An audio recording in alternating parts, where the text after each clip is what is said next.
12वी बोर्ड मार्च 2022ची केमिस्ट्रीची ही क्वेश्चन आहे बोर्डाची इयत्ता 12वी सायन्सच्या विद्यार्थ्यांकरिता.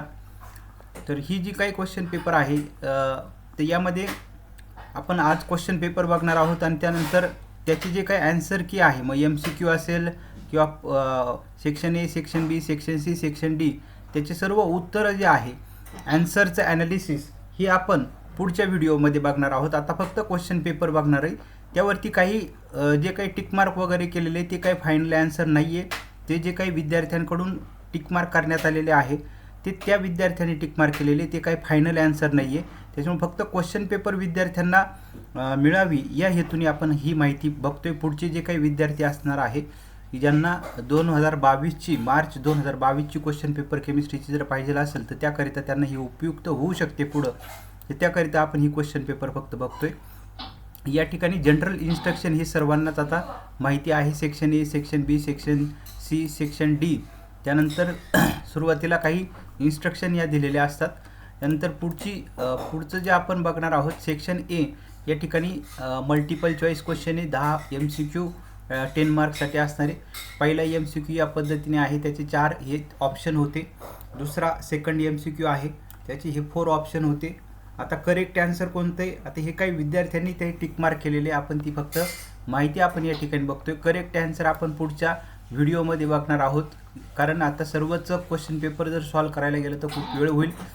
थर्ड MCQ, फोर्थ MCQ आपण व्हिडिओ पॉज करून व्यवस्थित पाहून घ्या. 5 नंबरचा MCQ आहे, 6 नंबरचा MCQ, त्यानंतर 7 नंबरचा MCQ या पद्धतीने, 8 नंबरचा MCQ, 9 नंबर आणि 10 नंबर असे 10 MCQ या ठिकाणी सेक्शन ए मधील आहे. सेक्शन ए मधीलच पुढचा जो क्वेश्चन आहे, question number 2, answer the following question 8 मार्क्ससाठी. त्यामध्ये पहिला जो क्वेश्चन होता, write the product form when alkyl halide reacts with silver nitrite. Second question होता, write the name of the product form when acetone is treated with 2,4-डायनायट्रोफिनाइल hydrazine. त्यानंतर third जो question होता, write the name of biodegradable polyamide copolymer. Fourth question होता, identify the molecularity of the following elementary reaction. Elementary रिॲक्शनची फक्त मॉलिक्युलरिटी त्या ठिकाणी विचारलेली होती. 5 नंबरचा जो क्वेश्चन आहे, what is the action of a cerium on magnesium metal. 6 नंबरचा, write the name of isomerism in the following complexes. Isomerism विचारलेले होते या 2 कॉम्प्लेक्सचे. नेक्स्ट क्वेश्चन आहे, राईट द नेम 7 नंबरचा, write the name of the alloy use in Fischer Tropsch process in the synthesis of gasoline. त्यानंतर 8 नंबरचा MCQ होता, 1 नंबरचा क्वेश्चन होता, Henry's law constant for methyl bromide gas is 0.159 मोल पर dm³ per bar at 25 degrees Celsius. What is the solubility of methyl bromide gas in water at the same temperature and partial pressure of 0.164 bar. Section बी जो होता तो होता attempt any 8 of the following question 16 mark करिता. त्यातला question number 3 होता, explain PCDU first order reaction with suitable example.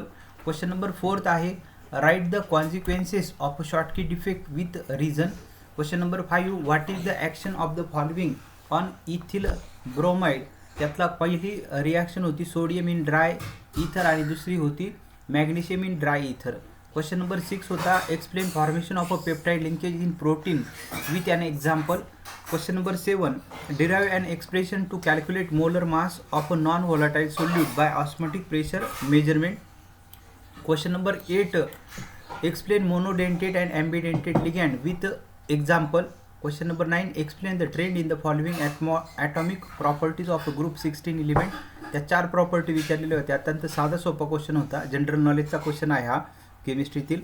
First होती atomic radii विचारलेली होती, second ionization enthalpy, third electronegativity आणि फोर्थ इलेक्ट्रॉन गेन एन्थॅल्पी. त्यानंतर question number 10, write the preparation of phenol from aniline. एकदम साधी reaction होती. त्यानंतर question number 11, write the chemical reaction to prepare ethanamine from. त्यातली पहिला होता ॲसिटोनायट्राईलपासून इथॅनामाइन तयार करायचं होतं आणि दुसरा होता नायट्रो इथेनपासून इथॅनामाइन तयार करायचं होतं. त्यानंतर identify A and B from the following reaction. A आणि बी आयडेंटिफाय करायचा होता. त्या ठिकाणी ॲसिटोनचे 2 मॉलिक्यूल दिलेले होते. बॅरियम हायड्रॉक्साईड रिएजंटसोबत ही रिॲक्शन करायची होती. पहिला प्रोडक्ट आयडेंटिफाय करायचा होता. आणि तो प्रॉडक्ट हीट केल्यानंतर बी प्रॉडक्ट मिळतो आणि त्यापासून आणखी मायनर प्रॉडक्ट H2O मिळतो. तर ए आणि बी असे दोन प्रॉडक्ट त्या ठिकाणी आयडेंटिफाय करायचे होते. Question number 13, 1 mole of an ideal gas is expanded isothermally and reversibly from 10 liter to 15 liter at 300 Kelvin. Calculate the work done in the process. Question number 14, how many moles of electron are required for reduction of 2 moles of Zn2 plus 2 Zn? How many Faradays of electricity will be required? त्यानंतर section C जो होता, attempt any 8 of the following question, 24 मार्क्ससाठी हा section C आहे. Question number 15, write chemical composition of a hematite. Write the names and electronic configuration of a first 2 elements of a group 17. Question number 16, write classification of a polymer on the basis of a structure. Question number 17, define green chemistry. Write 2 disadvantages of a nanotechnology. Question number 18, write commercial method for the preparation of a glucose. Write the structure of a adipic acid. त्यानंतर question number 18 नंतर question number 19, right chemical reaction of the following reagents on methoxy ethane. त्यातली पहिला reagent होता methoxy इथेनची. Methoxy इथेनवरती hot HIची काय reaction होणार ती एक reaction होती. त्यानंतर PCl5 सोबत PCl5 हा जो रिएजंट आहे तर त्याची मिथॉक्सी इथेनवरती काय रिॲक्शन होणार ती दुसरी रिॲक्शन होती. आणि तिसरी रिॲक्शन या ठिकाणी नंबर चुकलेला आहे. तर हा जो क्वेश्चन आहे या ठिकाणी 1, 2 आणि 3 इथे 3 नंबर पाहिजे होता. डायल्यूट H2SO4 ची काय ॲक्शन होणार आहे मिथॉक्सी इथेनवरती. तर अशी 3 रिॲक्शन या ठिकाणी आपल्याला पाहायला मिळत आहे क्वेश्चनमध्ये. त्यानंतर question number 20, explain cationic, anionic and neutral sphere complexes with example. Question number 21, calculate spin only magnetic movement of a divalent cation of a transition metal with atomic number 25. Salt of Ti4+ are colorless. Give reason. Question number 22, lanthanide contraction. What is lanthanide contraction? Lanthanide contraction म्हणजे काय? Write preparation of acetic acid. Acetic acid तयार करायचं होतं कशापासून तर पहिला dry आईसपासून acetic acid तयार करण्याची रिॲक्शन लिहायची होती आणि दुसरा ॲसिटिल क्लोराईडपासून ॲसिटिक ॲसिड तयार करण्याची रिॲक्शन त्या ठिकाणी विद्यार्थ्यांनी लिहायची अपेक्षित होती. Question number 23, write the classification of aliphatic ketone with example. Aliphatic कीटोनचं क्लासिफिकेशन या ठिकाणी विचारलेलं होतं साधं सोपं. What is the action of sodium hypoiodide on acetone. Sodium हायपोआयोडाईडची ॲसिटोनवरती काय ॲक्शन होणार आहे ती एक रिॲक्शन या ठिकाणी विचारली गेलेली होती. Question number 24, define half life of a first order reaction. Obtain the expression for half life and rate constant of a first order reaction. त्यानंतर नेक्स्ट क्वेश्चन नंबर 25 होता, calculate the standard enthalpy of formation of a methyl alcohol liquid from the following data. आणि त्या ठिकाणी या 3 reaction दिलेल्या होत्या. पहिली reaction त्याचं डेल्टा H0 ची व्हॅल्यू -726 किलोजूल पर मोल. दुसरी रिॲक्शनमध्ये डेल्टा CH0 त्याची व्हॅल्यू होती -393 किलोजूल पर मोल. आणि थर्ड रिॲक्शनमध्ये डेल्टा H0F त्याची व्हॅल्यू होती -286 kilojoule per mole. Next question होता, calculate the pH of a buffer solution composed of 0.01 molar weak base BOH and 0.02 molar of it salt BA. KB ची value दिलेली होती constant 1.8 × 10⁵ for weak base.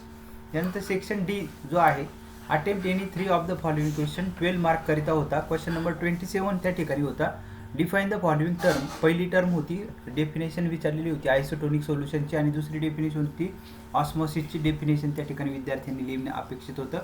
त्यानंतर पुढचा एक problem होता, gold crystallizes into face centre cubic sale.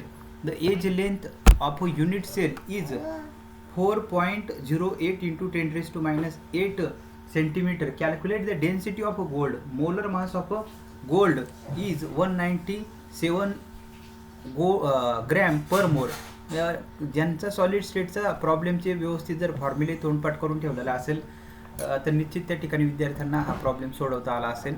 त्यानंतर write question number 28, write the mathematical equation for the first law of thermodynamics for. Question first जो होता आयसोथर्मल प्रोसेस आणि दुसरा त्यातला सब क्वेश्चन होता अडायबॅटिक प्रोसेस आणि तिसरा त्यामध्ये होता derive the relationship between pH and POHचं रिलेशन त्या ठिकाणी विचारलेलं होतं. त्यानंतर नेक्स्ट क्वेश्चन होता question number 29, define reference electrode, write function of a salt bridge, draw neat label diagram of a standard hydrogen electrode, SHE विचारलेला होता त्या ठिकाणी. Question number 13, explain the metal deficiency defect with example, write chemical equation for the preparation of a sulphur dioxide from sulphur, write uses of a sulphur. आणि question number 31 होता write chemical reaction for the following conversion. त्यातला पहिला होता ethyl bromide to ethyl methyl इथरचं conversion त्या ठिकाणी होतं, ethyl ब्रोमाइडचं रूपांतर इथिल मिथिल इथरमध्ये. क्वेश्चन नंबर 2 होता इथिल ब्रोमाइडचं रूपांतर इथिलमध्ये. क्वेश्चन 3 जो होता ब्रोमोबेन्झिनचं रूपांतर टोल्यूनमध्ये. आणि क्वेश्चन 4 होता क्लोरोबेन्झिनचं रूपांतर बायफिनाईलमध्ये.